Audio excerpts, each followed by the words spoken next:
Welcome to another edition of the Insider Mailbag. I'm Jared Johnson. I'm joined by the mighty Joe Yeager. Hey, mighty Joe, how you doing today, man? Yeah, doing pretty good, Jared. How about yourself? I'm good. We're right here upon fall camp opening up. This is my time, man. This is why we do what we do, right? It's this kind of stuff, and then you roll right into basketball season, and it's a glorious time. So, with that, we got some good questions surrounding the football team mostly, and some recruiting. Speaking of, starting with ex-Saddle Tramp, we get asked this a lot, and I guess we're going to continue to, and I get it. But he asked any hints about Micah Hudson and an official verbal commitment. I don't know about an official. If you mean like a public verbal commitment, then no. Micah Hudson is one of the most unique personalities that I've ever covered at any sport, any level, and it's a very unique recruitment. Not just because he's a high-profile guy. For those who don't know, he's a 5-star receiver out of Lake Belton High School. They're in Temple, and he was just here last weekend. I think he was here the weekend before, even though he couldn't visit with the coaches. He was just hanging out with the guys. I mean, to me, watch what people do. If he announced, would it be exciting publicly? Yes, but it doesn't mean that he's definitely going to be on campus, even if he announced. I mean, there are crystal ball selections. I've given many hints that, and as recently as a couple of days ago, that I'd be very surprised if he doesn't end up a Red Raider. So many things are pointing to him ending up at Texas Tech. So the answer is no. There's no hints. I'm unaware of him actually officially announcing anytime soon, but I still feel just as good as I did a month ago or 2 months ago about Micah Hudson ending up a Red Raider. All right, next question comes from Syntax Red Raider, who says, who is the one team that you don't want to see join the Big 12 and why, Mike Joe? Out of the ones that have been talked about, there's none. Bring them all, man. Washington, Oregon, Arizona, come on back, man. Nebraska, Missouri. I mean, whatever. I'm fine. Bring them all back. Bring anybody back like that who wants to come. If there was one in some sort of a parallel universe that I would absolutely not want in the Big 12, and that would be Texas suddenly getting cold feet and saying, well, no, we're not interested in the SEC anymore. We want to come back to the Big 12. No, tell them to just blow it out there. Well, you know what? And that would be the only guys I would absolutely not want to see around here. Get out of here. Yeah, I'm torn on that because, just from my personal perspective, I agree with you. Because I see some of the inner workings. I see kind of how Tech and Texas have worked together. And it's nice that Tech's getting out from under UT. But then there's the financial aspect that I think some people say that we're underestimating, which I think they might be right. You know what I mean? But then again, I really like the TV contract that the Big 12 got. So maybe that was overvalued UT's value in that regard. So I agree with you though. If Texas came back and be like, really? Just got out from under. It's like breaking up with, when your friend breaks up with a girlfriend, you're like, it was a crazy girlfriend. You're like, man, I couldn't stand her, to be honest. And then they get back together and it's all awkward. Like, well, that's kind of the feeling it has for me. Right. Red Ranger asks, how many away football games do you anticipate making it to? Well, I put in a credential request for Wyoming. I hope to make that happen. And then, so I may book in the season to start the season, and then maybe UT and Austin on Thanksgiving, speaking of Texas, because I think it might be that it might have a lot of weight on it. So I think it just depends on how the season plays out. And, the history of it. It may be the last time they play for the foreseeable future. Those are the two games I'm thinking about right now, my Joe. Next question comes from Texas Tech Austin, who wants to know, if Oregon and UW join the conference, what impact would that have on Tech recruiting? Positive, negative, or no effect?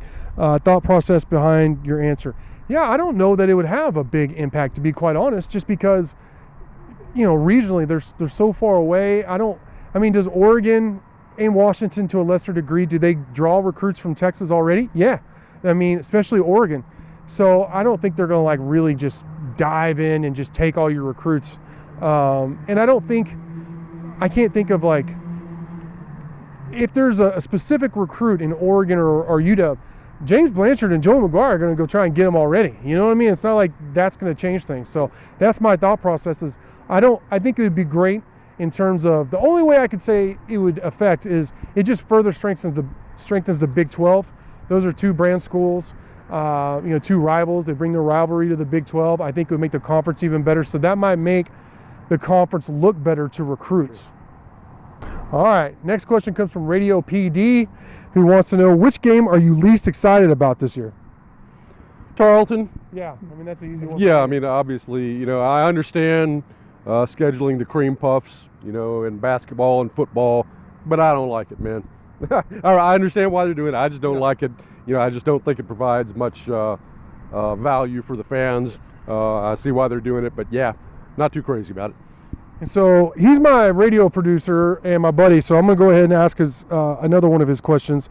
He says, who is the one player that will surprise Red Raider fans this year?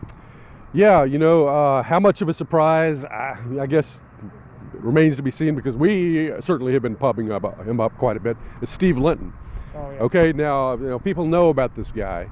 But the thing is, I think the expectations are fairly high for him, but I think he's going to be even better than people. I think he's going to make a bigger impact than people are expecting. So that's my guy. This could be one of the very topmost players on the entire team, I think. Yeah, I agree. And I'm going to stay on defense too and go with Tyler Owens. I'm actually kind of surprised that people don't realize how talented this kid is. He was a 4-star recruit. He transferred in from Texas. He was hurt a lot last year, but he actually got hurt in the middle of the season, or he would have been one of the starting safeties. So, and I confirmed with Coach McGuire here recently that Owens is healthy. I'm going to be ready to go for fall camp. And he said on the live chat that he's one of the fastest guys on the team. So he's big, he's aggressive, instinctual. And, I think if he can stay healthy, it's kind of like Tyler Shuck, really. If he can stay healthy, I think he's going to be a big-time playmaker for Texas Tech, and he's going to surprise a lot of Red Raider fans out there. Next question comes from TTU Braves Rock, he basically wants to know, why don't, with all the changing with realignment, like numbers of teams in a conference, why don't they change the number to correctly signify how many schools are in the conference? And to me, it's an easy answer, to be quite honest. It'd be very confusing, Big 12, Big 10, Big 13, Big 9, Big 16. You'd be like, wait, which conference are we talking about, So I think what, they are going to get a brand change. I don't know. I mean, I assume it's going to be called Big 12, but I don't know if the logo is going to be different and all that. But Brett Yormark, the commissioner, Big 12 commissioner, said, brand change is coming up. So that'll be interesting to see exactly what that is. But I just think it's to keep it simple, Yeah, keep it simple. And I mean, that making changes like that is a pain in the butt. I mean, there's all sorts of administrative stuff and just everything that goes into it. And you're going to have to be changing it all the time, if you want to keep correct the way realignment is going. I mean, it's fine, you're at 12 one year, next year at 14, then it's 16, and then back down to, I mean, you can't just be changing it all the time. But on the other hand, I'm kind of with this guy, the TTU Braves Rock, because I guess I'm just kind of anal retentive on this. It irritates me for this to be inaccurate.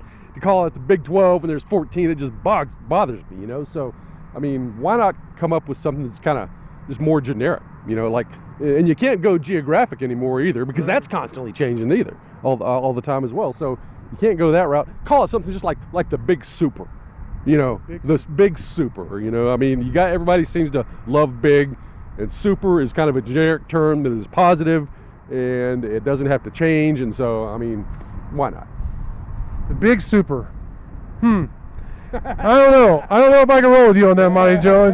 That sounds like a middling, like a secondary conference to me. The Big Super. It sounds like a junior college conference or something. Yeah. Playing for the Big Super. Maybe that's just I'm not used to it yet. That's it. You're just not used to it. Once they kick everybody's butt, it won't make any difference anyway. I like that, So. All right, Monty Joe. Great stuff from you as always. Great questions from y'all, and until next time.